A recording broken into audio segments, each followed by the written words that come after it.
Now, the big question for many people who are intending to go on holidays in the next few weeks is, will the Aer Lingus pilot strike actually happen? To give us the latest on the possible strike, we're joined by Eoghan Corry, editor of Travel Extra. Eoghan, good morning.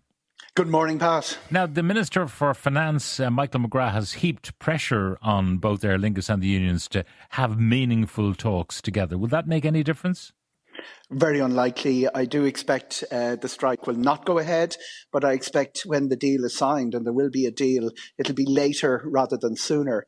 And it comes down to this. Why would IALPA go to all that trouble of the e-ballot that Aer Lingus then questioned, and then the paper ballot, which was publicised over the last couple of days, come into the talks with their strike threat in their, with all the formalities done in their back pocket, and then start conceding things? I suspect there will be a lot of grandstanding. There will be, the claims on both sides. Aer Lingus will be saying the 1/4 of these pilots earn 250,000 a year. Why are they looking for 49,000 more? IALPA is saying, well, we're earning 60,000 at base level, and other airlines in Europe are earning more than us. And all of that will be filling the airwaves over the next few weeks. But what will probably happen is we'll go right to the wire on a strike, and possibly 4 a.m. on the day the strike is about to be held, a deal be forged.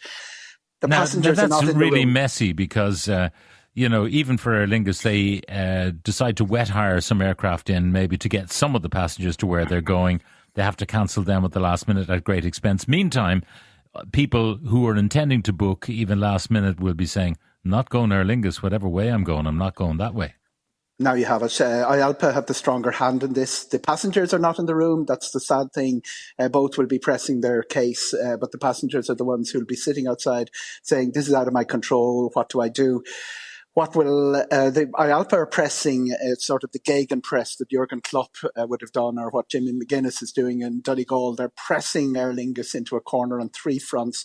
The first one, forward bookings, they've more or less collapsed. The people who are going away for the summer are not booking with Aer Lingus. They're looking to Ryanair. They're looking transatlantic to American Delta, United, JetBlue. The second place is that Aer Lingus will have to do exactly what you said, sourcing either within IAG, the larger group, or elsewhere, aircraft and crew to fill the routes to avoid discommoding passengers, as Donal Moriarty promised on television the other night.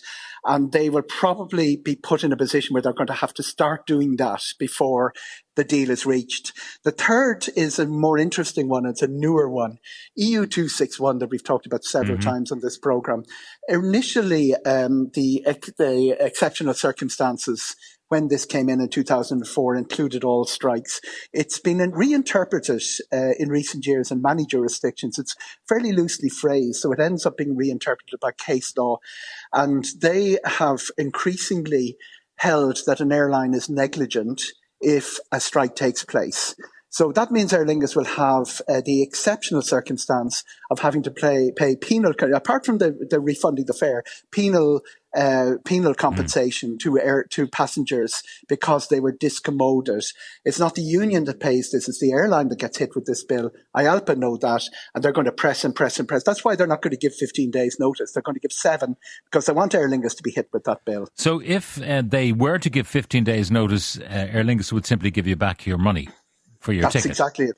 Yeah, the penal compensation doesn't. It's very different from the contract with the airline, which is to get you exactly the way you're supposed to be, or give you your money back. It's actually it's to stop airlines riding rough and ready with passengers.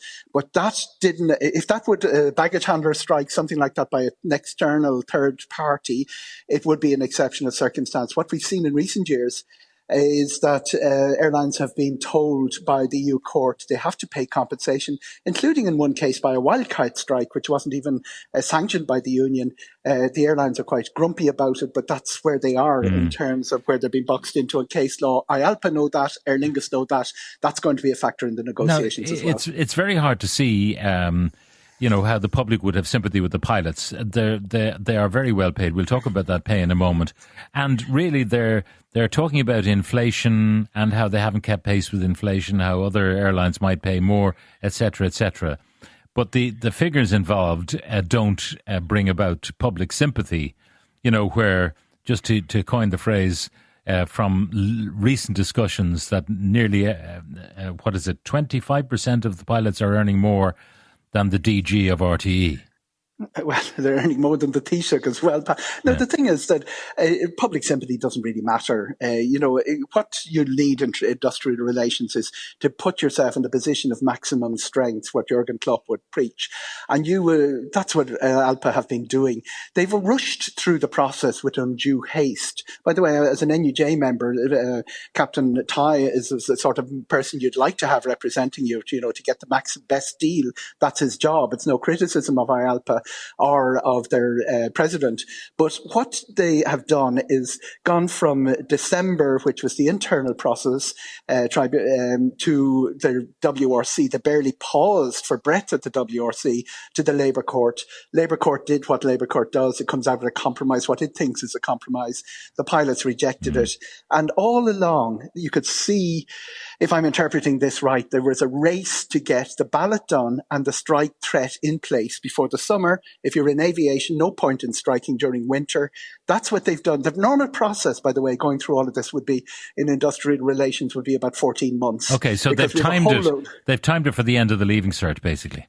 Like the Irish relay sprint team, they've reached the finish line as quickly as they could to hit the summer, and that's what industrial relations is. It's not a criticism. The numbers game. When we talk about this, you'll get pilots squealing in our text screen saying we don't earn anything like that. But Donal Moriarty this morning on our breakfast show said that 25.4% of their pilots are on a current overall package. That's basic pay, variable pay, pension contributions of 287,000. Pilots want to increase that to 349,000. Then 12% of their pilots, the next 100, are on an overall package of 215. The next 19.5%, 150 pilots, are on an overall package of 170,000.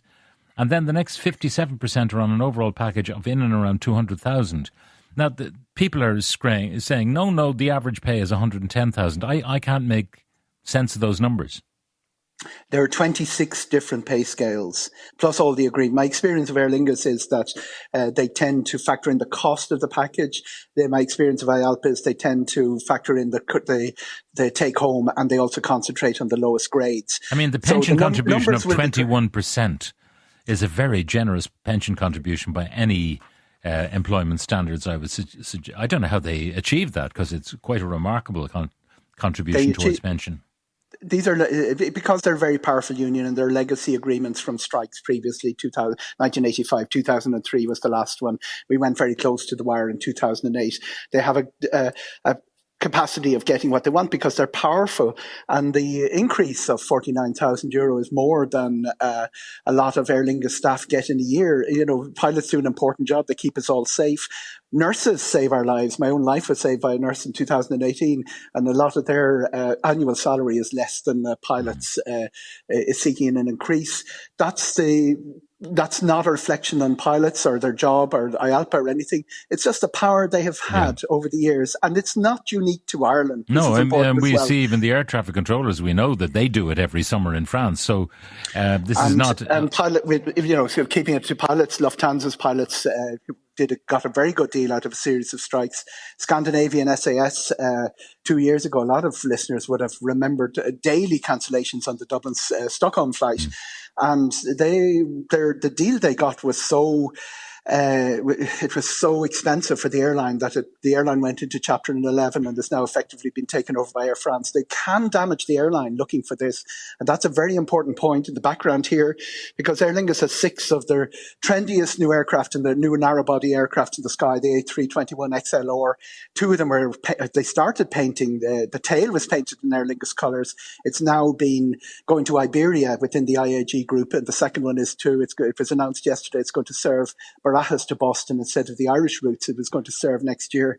So we could see Aer Lingus's growth plan push back. And from IALPA's point of view, that means the pilots that were to be recruited in this expansion, the next generation of IALPA, are being effectively pushed out by the pay demands of the current generation. So they have to be careful what they wish for. All right, Eoghan Corry, editor of Travel Extra, thank you very much.